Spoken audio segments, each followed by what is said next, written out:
Soyez les bienvenus dans Viva Événement. Mesdames et messieurs, bonsoir. Voici les principaux titres de l'actualité de ce jour. L'investiture du nouveau président malgache aura lieu ce samedi.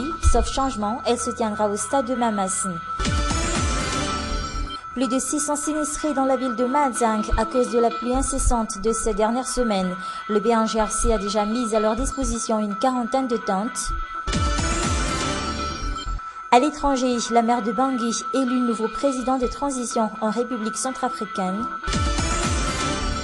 Et enfin, l'opposition syrienne menace de retirer sa participation à la conférence de paix de Genève 2.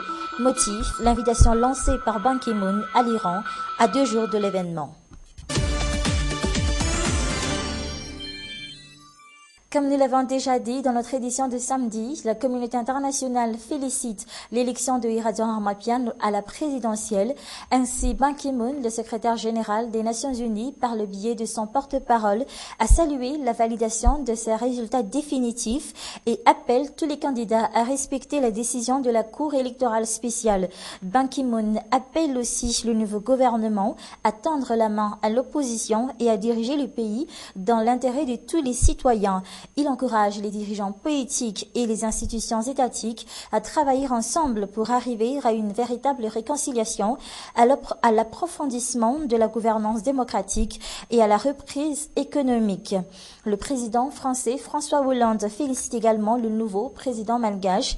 La Chine salue la victoire de Iradon Armapian au second tour de la présidentielle et espère que la Grande Île mettra fin à la crise politique et pourra enfin maintenir la stabilité et se consacrer au développement du pays. La présidente de la Commission de l'Union africaine, Dlamini Zuma, salue également l'élection de Iradon Armapian à la tête de la Grande Île. Le chef d'État djiboutien a aussi adressé un message de félicitations au nouveau président malgache. Ismaël Omar Guelleh a formé le vœu d'un prompt retour de la croissance économique pour Madagascar.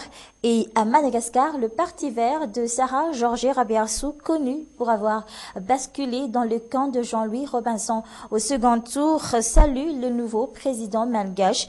Elle émet toutefois certaines réserves quant à la crédibilité des résultats finaux du second tour. Et justement, en parlant de reconnaissance, quelle lecture peut-on en tirer de ces pluies de félicitations émanant des dirigeants des grands pays du monde? Pour beaucoup, c'est déjà le retour de la Grande Île dans le concert des nations. Armi Sarakotbi. Depuis vendredi, la communauté internationale salue l'élection de Iradon Armapian comme nouveau président malgache. Pour beaucoup, c'est déjà le retour de la reconnaissance internationale. Les coopérations internationales reprendront d'ici peu, mais à condition que le climat politique soit enfin apaisé, selon certains politiciens. On espère tous que le pays connaisse enfin la stabilité, pour qu'on puisse enfin se consacrer au développement du pays, car dès que la Grande Île fait son retour à l'ordre constitutionnel et obtienne la reconnaissance internationale, on pourra enfin redresser le pays. Les relations diplomatiques devront aussi reprendre par étapes. Depuis vendredi, la Grande Île est de retour dans le concert des nations. Elle devra maintenant reprendre sa place au sein des organisations internationales dont elle est membre. À la fin de ce mois, il y aura un sommet des chefs d'État de l'Union africaine. Ils devront prendre une décision sur le retour de Madagascar au sein de l'Union africaine. Il retrouvera son siège au sein de l'Assemblée générale. Autre étape à franchir pour Madagascar, après 5 ans de crise, le retour des aides financières. L'investiture du nouveau président malgache se tiendra ce samedi, à en croire certaines sources, une cérémonie qui marquera la fin de la transition, mais aussi le début de la 4e République. Certains hauts responsables étrangers ont déjà fait savoir qu'ils assisteront à la cérémonie d'investiture qui, normalement, devrait se tenir au stade de Mamassine. Les précisions de Armi Sarakotbi et de Nzarandiansou. Comme stipulé dans l'article 48 de la Constitution, le nouveau président prêtera serment d'abord aux membres de la Haute Cour constitutionnelle. Cette fois-ci, une cérémonie d'investiture dédiée au grand public est prévue pour mettre fin à la transition et débuter la 4e République. Le nouveau président élu démocratiquement prêtera serment devant tous les chefs des institutions.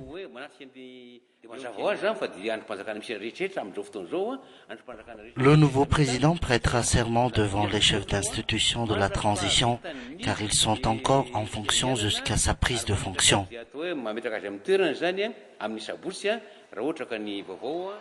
Au début de la cérémonie, le président de la Haute Cour constitutionnelle lira à l'assistance le verdict sorti par la Cour électorale spéciale vendredi dernier. Le nouveau président fera sa prestation en quelques phrases, tout en levant la main droite sur la Constitution. Mais quelle en est la suite?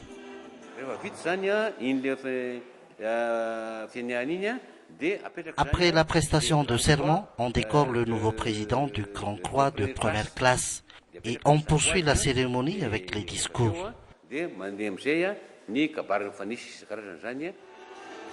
Sauf changement, le stade de Mamassine abritera cette cérémonie d'investiture et en croire certaines sources, elle se tiendra ce samedi. Un mot sur la météo. La pluie continuera encore de tomber à Antananarivo, d'après les prévisions du service météorologique d'Ampanjinumbi. La perturbation cyclonique qui s'est formée dans l'océan Indien ne devrait pas se transformer en cyclone tropical. Néanmoins, la vigilance est de mise dans la partie nord-est de la grande île à cause des pluies abondantes. Mais en général, presque toutes les régions de la grande île devront subir ces pluies incessantes car on est encore en pleine saison des pluies. Et justement, à cause de la pluie, on compte aujourd'hui plus d'1 millier de sinistrés dans la ville de Mazang et de Tuliar. Parmi eux, 3 morts et 2 portés disparus. À Mazang, depuis vendredi dernier, on recense 638 sinistrés dans 5 quartiers à cause notamment de la montée des eaux. Le Bureau national pour la gestion des risques et catastrophes, le BNGRC, n'a pas tardé à réagir et a déjà mis en place 3 locaux pour accueillir ces sinistrés, en plus de 40 tentes. Mais si les habitants des bas quartiers et de certaines régions se plaignent de la montée des eaux à cause de la pluie, d'autres y trouvent par contre leur bonheur. C'est le cas pour les habitants de la commune d'Ambujapet ou Antananarivo. Là-bas, l'eau de pluie remplace l'eau de la Jirama, coupée à longueur de journée. Une enquête signée Marna Tunjaf et Yves Chanel. C'est la joie pour les habitants d'Ambujapet face à ces pluies incessantes. À cause de la coupure à longueur de journée de l'eau de la Jirama, et ses voisins n'ont plus d'eau à utiliser au quotidien. On est content que la pluie tombe sans cesse, car on boit de l'eau de pluie, maintenant, car l'eau de la Jirama est limitée. Mais pour d'autres qui n'ont pas de château d'eau pour canaliser l'eau de pluie, ils doivent faire une centaine de mètres pour avoir de l'eau. Comme Lalau et Emma, elles font ce chemin une dizaine de fois par jour pour aller puiser de l'eau à cette source. C'est vraiment très difficile, surtout avec ces escaliers qu'il faut monter à chaque fois. Puis le chemin devient très glissant. À cause de la pluie, la ruelle devient très boueuse et très glissante. Elles mettent une dizaine de minutes pour transporter leur seau jusqu'à la maison.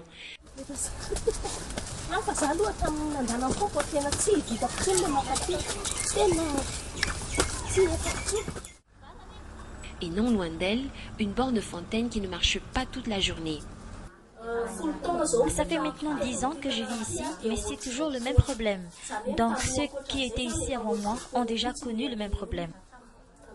Parmi les responsables de cette borne fontaine, cette mère de famille. Afin d'aider les usagers, elle passe parfois des nuits blanches. Je dois me lever à 2 heures du matin jusqu'à 6 heures du matin pour remplir ces bidons. Si ce n'est pas fait, je dois supporter les agacements des usagers. Mais pourquoi l'eau de la Jirama ne marche pas pendant plusieurs heures? Personne ne semble être en mesure d'y apporter une réponse. Certains habitants d'Ambujapet se sont même plaints auprès de l'agence de la Jirama dans cette localité, mais en vain. Leurs plaintes sont restées sans suite. Dans les actualités internationales, Catherine Samba Panzar a été élue cet après-midi présidente intérimaire par le Parlement provisoire centrafricain. Elle succède ainsi à Michel Djotodia, le chef de l'ancienne coalition rebelle Seleka, qui a remis sa démission le 10 janvier sous la pression de la communauté internationale. Ce sont les 134 nouveaux parlementaires qui ont élu la maire de Bangui, la capitale. Dès son élection, elle a lancé un appel vibrant aux miliciens, chrétiens et combattants musulmans à déposer les armes dans un discours devant les parlementaires. Le secrétaire général des Nations Unies, Ban Ki-moon, crée la surprise à 2 jours de la conférence pour la paix de Genève 2. Le patron de l'ONU a invité l'Iran à se joindre aux négociations. Téhéran qui soutient le régime de Bachar al-Assad. L'opposition syrienne menace ainsi de retirer sa participation, annoncée ce week-end. France 24. Ban Ki-moon en est convaincu, l'Iran est désormais en accord avec la déclaration de Genève de 2012, déclaration qui fait de la transition politique, c'est-à-dire la mise en place d'un nouvel exécutif, l'objectif principal du processus de paix. Le ministre des Affaires étrangères, M. Zarif, et moi-même sommes d'accord sur le fait que l'objectif de ces négociations est d'établir par consentement mutuel un gouvernement de transition avec un pouvoir exécutif complet. C'est pourquoi, en tant qu'organisateur et hôte de cette conférence, j'ai décidé d'inviter l'Iran à participer. Mais les États-Unis, qui ont lancé l'idée de la conférence avec la Russie, sont plus sceptiques. Ils exigent un engagement public de l'Iran comme condition à sa participation à Genève 2. Si l'Iran n'accepte pas pleinement et publiquement la déclaration de Genève, l'invitation doit être annulée. L'opposition syrienne avait hésité pendant des mois avant d'accepter le week-end dernier de participer à la conférence. Un accord désormais remis en question. Inviter l'Iran de la sorte, après que la coalition nationale syrienne a accepté de participer, est inacceptable. La décision de suspendre la participation vient du comité politique de la coalition nationale syrienne. Toute la pression repose maintenant sur la coalition nationale syrienne. Si l'ensemble des acteurs régionaux est présent à la table des négociations, seule l'opposition en serait absente.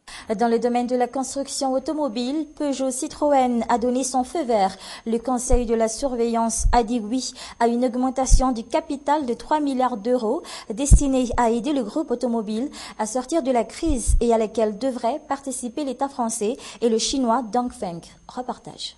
C'est derrière cette façade que l'avenir de PSA s'est joué. Et selon plusieurs sources, l'État français et le chinois Dongfeng devraient entrer au capital du premier constructeur de l'Hexagone.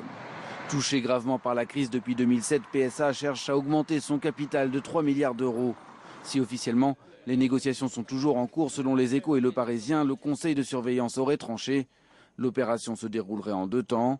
Dongfeng et l'État français prendraient d'abord entre 14 et 15% des parts, soit une injection de 6 à 800 millions d'euros. La famille, elle, se contenterait d'une mise de 100 à 120 millions d'euros et passerait de 25 à 14 ou 15% des parts. Dans un deuxième temps, l'augmentation de capital passerait par une opération de marché. L'enjeu est grand, ce sont les clés de PSA qui changent de main. L'État français suit à la loupe ce dossier. Si la question est, est-ce que vous suivez ce dossier ? Est-ce que vous êtes attentif? Est-ce que vous êtes allé en Chine en parler avec le gouvernement chinois? À toutes ces questions, je réponds oui. Et si vous posez une ultime question en disant est-ce que PSA restera français? La réponse est PSA restera français. PSA fait donc le choix de la Chine. Le constructeur veut devenir le numéro 1 du marché chinois. Mais certains administrateurs déplorent que le groupe ferme la porte à l'entrée d'un partenaire européen, ce qui aurait permis de s'étendre sur ce continent. Une autre alternative défendue par certains membres de la famille Peugeot mais jugée risquée aurait été de procéder plus lentement avec une augmentation de capital réalisée intégralement sur le marché. L'option retenue devrait être officiellement annoncée le 19 février prochain lors de la présentation des résultats annuels du groupe. Et c'est ainsi que s'achève cette édition. Merci à vous de l'avoir suivi jusqu'à la fin. Je vous souhaite de passer une excellente soirée en notre compagnie. Au revoir.